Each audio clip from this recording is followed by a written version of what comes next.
Hey there, this is Linda Downey, transformational health coach, functional health practitioner, and I specialize in working with women who feel chronically stressed, overwhelmed, or experiencing symptoms of burnout in their body and in their life. So I'm really happy to give this material to you, and I hope that it makes a difference for you and kind of connects some dots in how you might be feeling. So let's go ahead and dive in.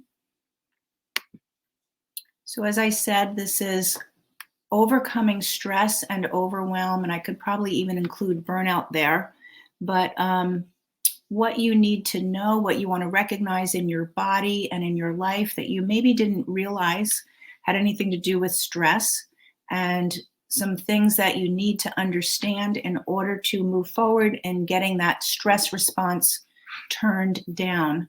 So, first of all, I want to talk about the causes of stress because most people think that their stress comes from the situation that they're living in, their external circumstances, their jobs, their partners, their money situation, all of that. But the truth is that your stress is all a result of the perception of how you see your life and the events you're living in, and your relationship to those events. So, how you perceive it and how you relate to it are really the true causes of your stress.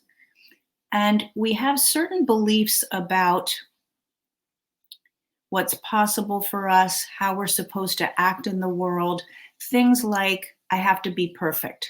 So, oftentimes these beliefs get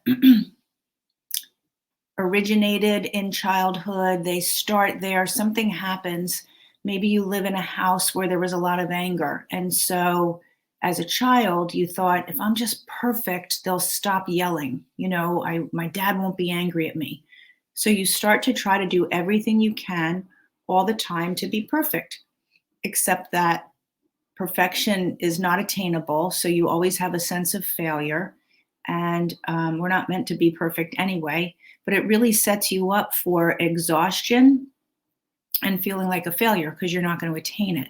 So it's beliefs like that. And we really do most of the time create them in our childhood. Also, we have stored emotions in our body. So when certain events happened in our life, they have an emotional response to them, or we have an emotional response to them. And so those emotions have an energetic signature to them. They are energy. Emotions are energy in motion. So emotions like anger, resentment, fear, they have an energy attached to them, and that can stay in our body if we don't know how to clear it out of the body. And then also, what created those emotions are different traumas. So when I say trauma, it could be trauma with a capital T, like really, really bad stuff. Many people have difficult, hard, horrible things happen to them that they have to live through. But a lot of times, trauma with a small t is just everyday events in life, things that we all go through. But in the moment, it's whatever causes your nervous system to react as this is a problem. So it might be in first grade, you went into the lunchroom and nobody made a seat for you at the table. That can be traumatic. For some kids, not, but for some kids, yes. And maybe in that moment was the origin of a belief of, I'm not lovable, or I have to do things to make people like me, something like that. So the traumas of our past have to be healed, even the very big ones. You don't have to remember them, but you do need to heal them if you really want to get your body out of stress. And then the last thing that you want to really know is that when your nervous system is stuck in fight or flight, it causes more stress and it doesn't know how to get out of fight or flight. So you may be not experiencing any stress, not even perceiving any stress, but your nervous system doesn't know how to rest because you've been stressed for so long. Okay? So When you're living like that, there's some really important things you want to know because this can be devastating. It can be devastating for your body, for your health. It can also be devastating in your life. Right now, I want to talk about your health. So, when you're in fight or flight, that whole response is governed by your nervous system. The nervous system is the master operator of your body. And when the nervous system knows it's resting and everything's okay, then all the other parts of your body can easily do their job. And the body was really designed so magnificently. It's a perfect machine, really, and it can do a great job. But when the nervous system is stuck in fight or flight, it tells all the rest of the body, stop doing what you're doing, batten down the hatches. Houston, we have a problem. We have something we need to fight with, something we need to run from. And so that takes priority. We need all energy and resources right now to do that. So it will tell all the other systems of the body to stop. So your digestive system will stop digesting food. You might notice that you have constipation, you develop food sensitivities, you get improper bacteria balance because the whole digestive system keeps getting shut down. And so you might have heard of leaky gut. That's the number one cause of leaky gut is chronic stress. Also, your sleep gets disrupted. So when you're stuck in fight or flight, you don't get a good night's sleep. Now, part of that is your circadian rhythm is off and getting thrown off. And when you stay awake at night, it also triggers your thoughts. That's the time when you go over and over and over the conversation that you had the day before and what you should have said and what you wish you didn't say and how dare they say what they said, or preparing for tomorrow and what's going to happen tomorrow. That might be a big problem. So that's going around and around and around in your head. So when you're laying there awake, you're in fight or flight and your looping thoughts are keeping you there. And your brain says, you can't go to sleep because we have a big problem. It's not safe for you to go to sleep. So it keeps you awake. Okay? The excess cortisol that gets produced, right? Cortisol is the stress hormone. When your body knows it's under stress, cortisol tells everything, get ready to fight or run. So it raises your blood sugar. So it's very hard to have blood sugar regulation when your cortisol keeps spiking. It disrupts your thyroid hormone production. So every time you have a thought that's upsetting or fearful throughout the day, or you're just staying tense, your thyroid is getting whacked out. The thyroid hormones are not getting produced. And every cell in your body needs thyroid hormone, every cell. It's responsible for your energy, how much energy you feel you have during the day. It's responsible for your ability to lose weight, your metabolism. It's responsible for helping your liver get rid of toxins. The liver can't do its job without thyroid hormone. So thyroid hormone is telling every cell, okay, go do your job. And when that's getting disrupted, nobody's doing their job. Also, your immune system will get wonky, whacked out messages, right? It stays in fight or flight. And after doing that for so long, it just starts attacking its own body. It starts attacking your own tissues and organs. That's autoimmune disease. Yes, you may have the gene for it, but whether that gene gets turned on or not, number one cause is stress. Because if your immune system can get a chance to come out of stress and to rest and to be in that calm state, it will allow itself to calm down. When it doesn't stay calmed down, you're chronically inflamed, because that's what inflammation are, the fighter soldiers out there looking for the problem. That's inflammation. And the nervous system never sends out the signal, okay, boys, come home. You don't have to be out there anymore. So the inflammation stays elevated. And we know that inflammation is a root cause for every disease. All right, so that's what's happening in your body. What's happening in your life is also not so great. And I'm sure if you're connecting the dots and looking at this through how does this apply to my life, you might be seeing some of these for sure. When you're stuck in fight or flight, your brain gets very narrowly focused. It cannot think about anything else. It also cannot problem solve. So it's focused on the problem, but it can't solve the problem. It's just focused on the problem. Like there's the bear chasing me, there's the bear, there's the bear. And you see in scary movies all the time, people are like, what do we do? I know it's a movie, but it is what happens. You can't really solve the problem. When you can take a step back, then you can have your creativity and your problem solving skills kick in, but not when you're in fight or flight. When you're feeling like you're in survival, which is what fight or flight is, you're feeling that threat. You try to control everything. So you become hyperly controlling of the people in your life, the events in your life, and certainly there's a lot of things that are out of our control. So again, we're constantly feeling frustrated or like a failure because we can't control. We're thinking we have to control, but we really don't. It's the fight or flight response. You're also trying to dominate the people around you. That's how it affects relationships. Because if you're stressed, if there's stress in your relationship, you're both doing that, trying to dominate the other. It's just being in survival, it's just instinct. And you can't help it, but it's the way that you feel you have to behave. You don't communicate well. It's not a time to have a lengthy conversation. You're running from a tiger. So you're not talking, you're running. So you're not communicating well when you're in constant stress. And especially if you're feeling like you need to control something, you just want your outcome and you want to feel like you've got it handled and you don't want somebody else to get the power or the domination over you.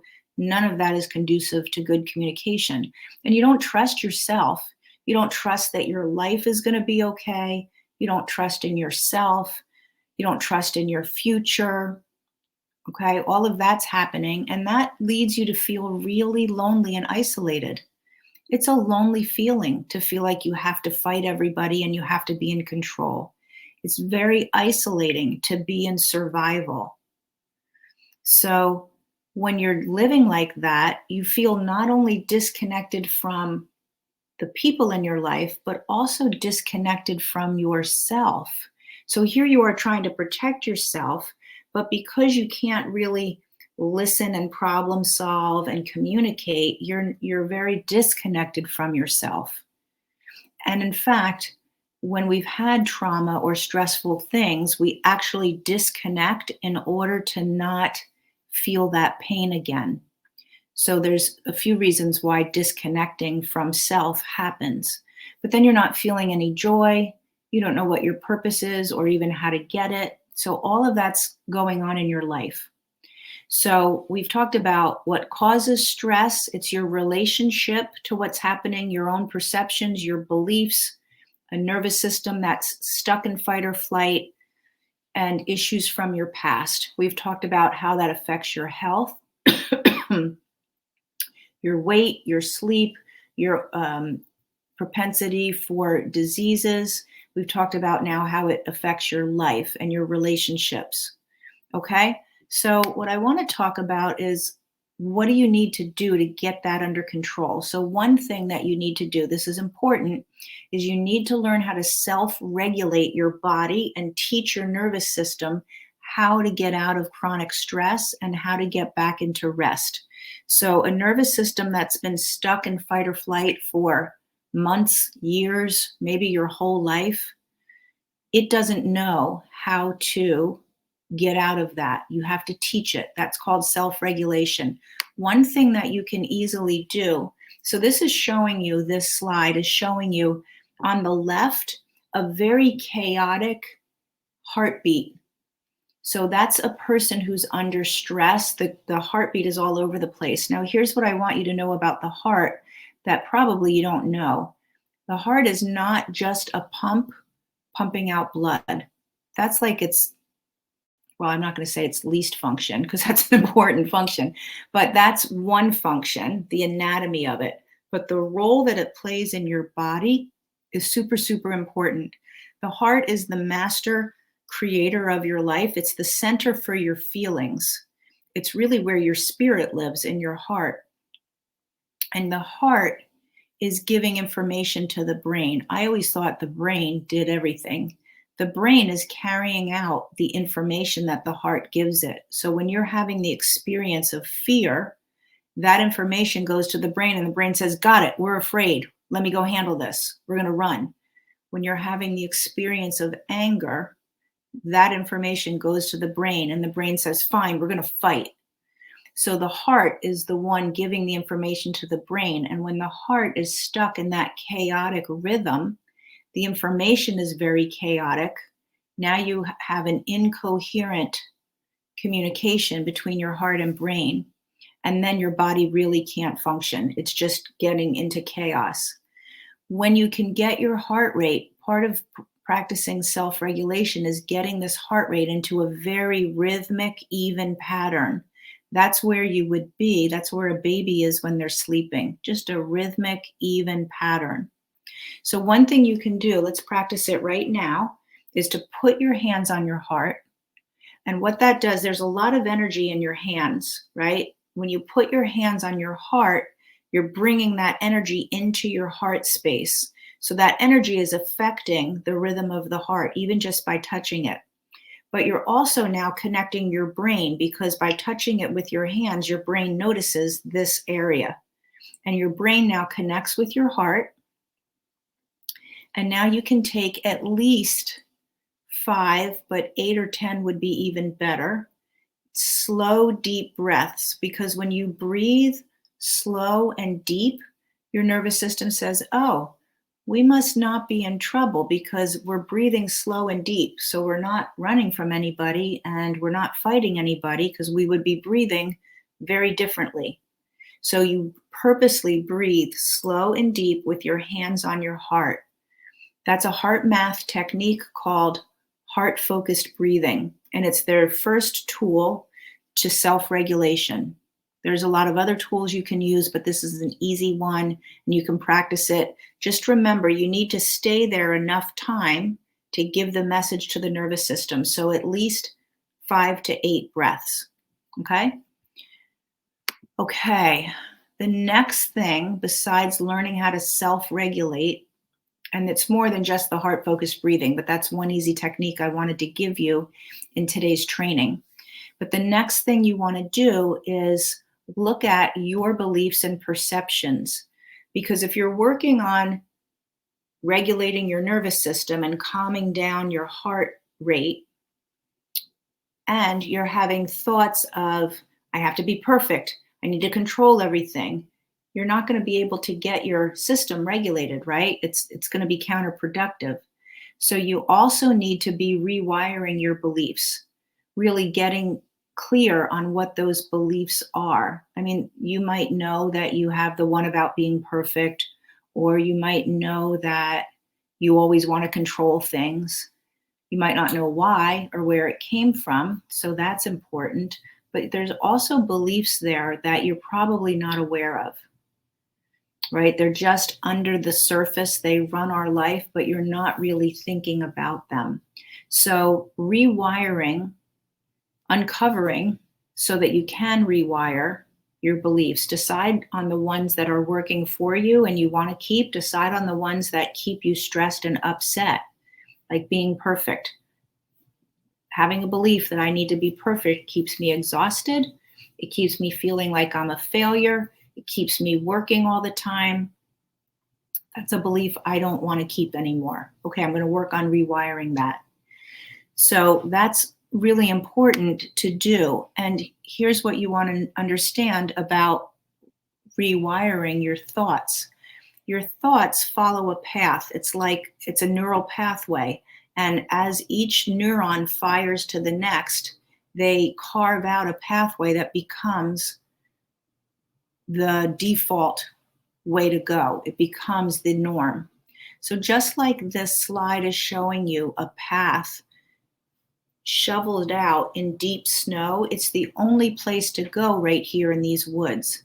So even if it takes you to a mean old man's little hut in the woods and you don't want to go there, but it's the only path, you find yourself walking on the path that's already created because it's too hard to walk through the deep snow.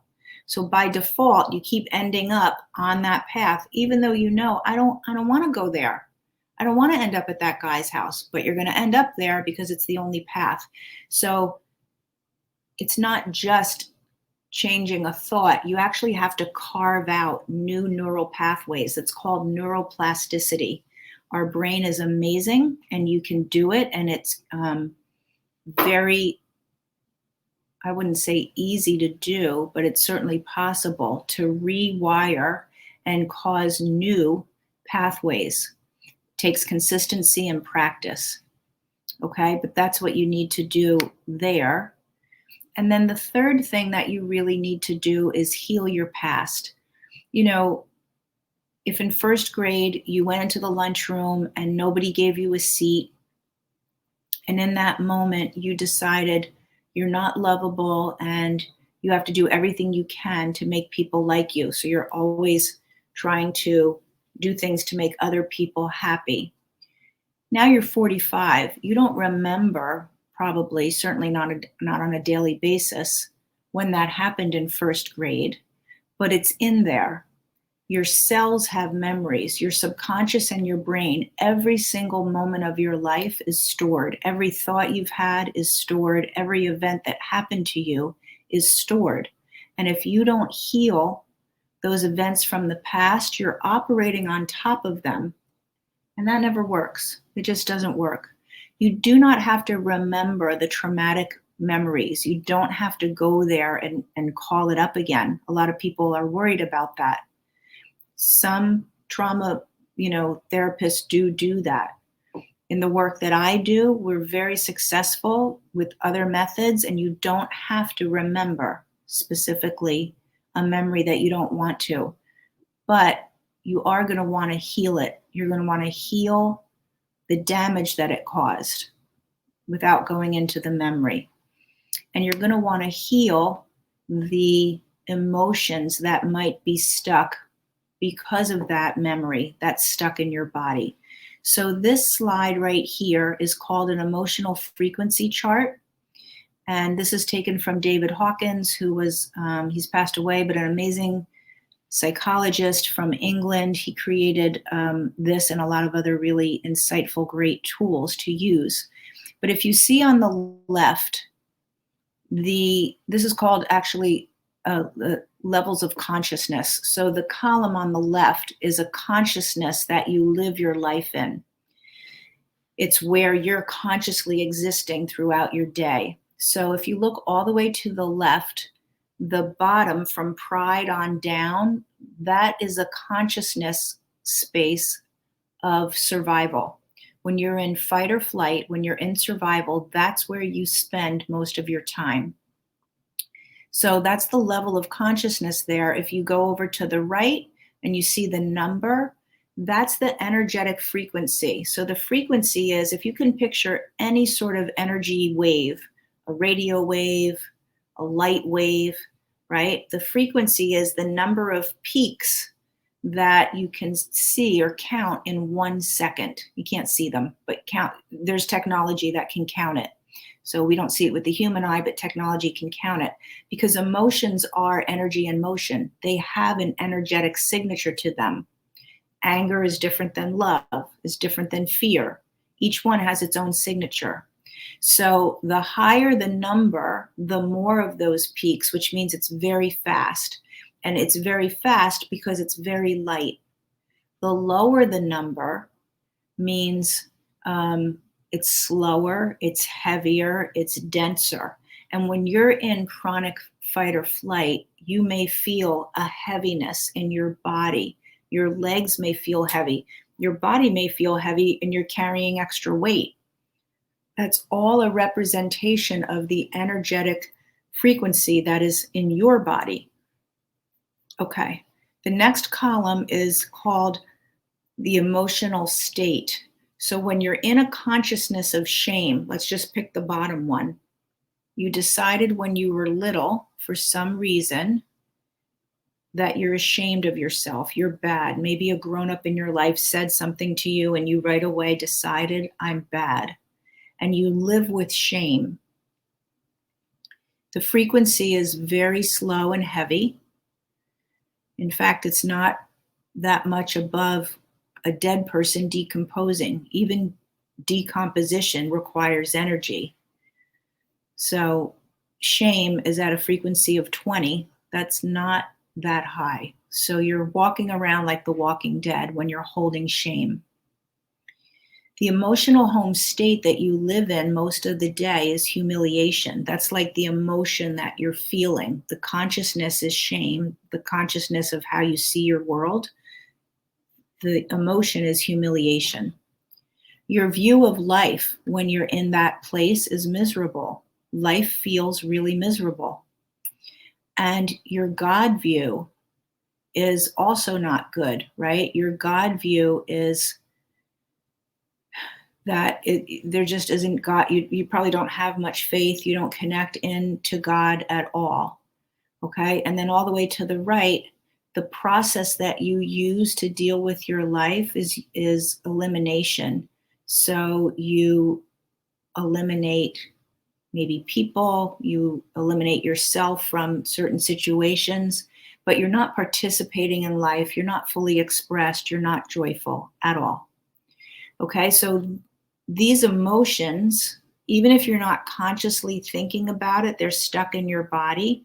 And along with healing the past, we need to heal these energies.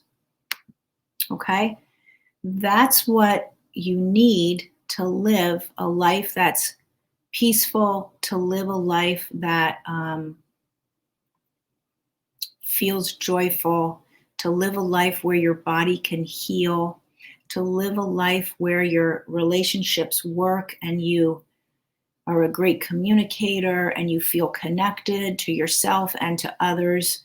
You've got to look at those components. Where's your nervous system? What's it doing? What are your beliefs? Are they serving you? Are they keeping you stuck? How do I rewire them? And healing the past, pulling out the stuck emotions, but healing the cellular damage of the trauma that you may have lived through.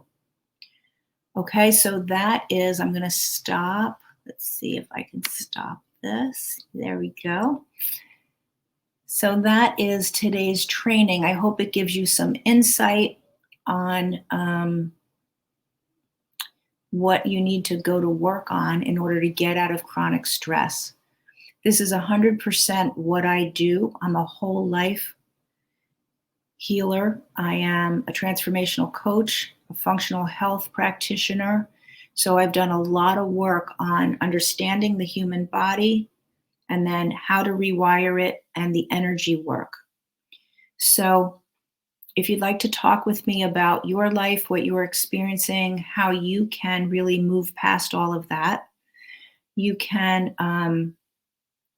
let's see, let me see if I can pull up here a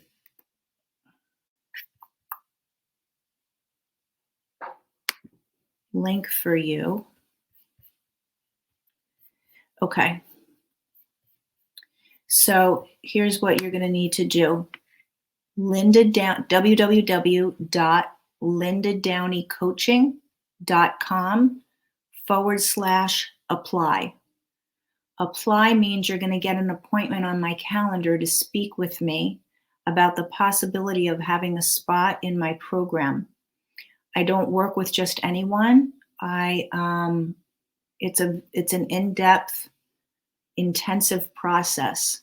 So you need to be ready to say, I want to change my life. I really need to heal the past. I really need to get out of chronic stress. However it's, impacting your health and your life, we'll talk about that. But this program is not for everyone. And so you're going to get a spot on my calendar, but I want you to be ready. I want you to be ready to step into that possibility for yourself. If I decide that there's a spot for you, that we, can really make a difference in your life.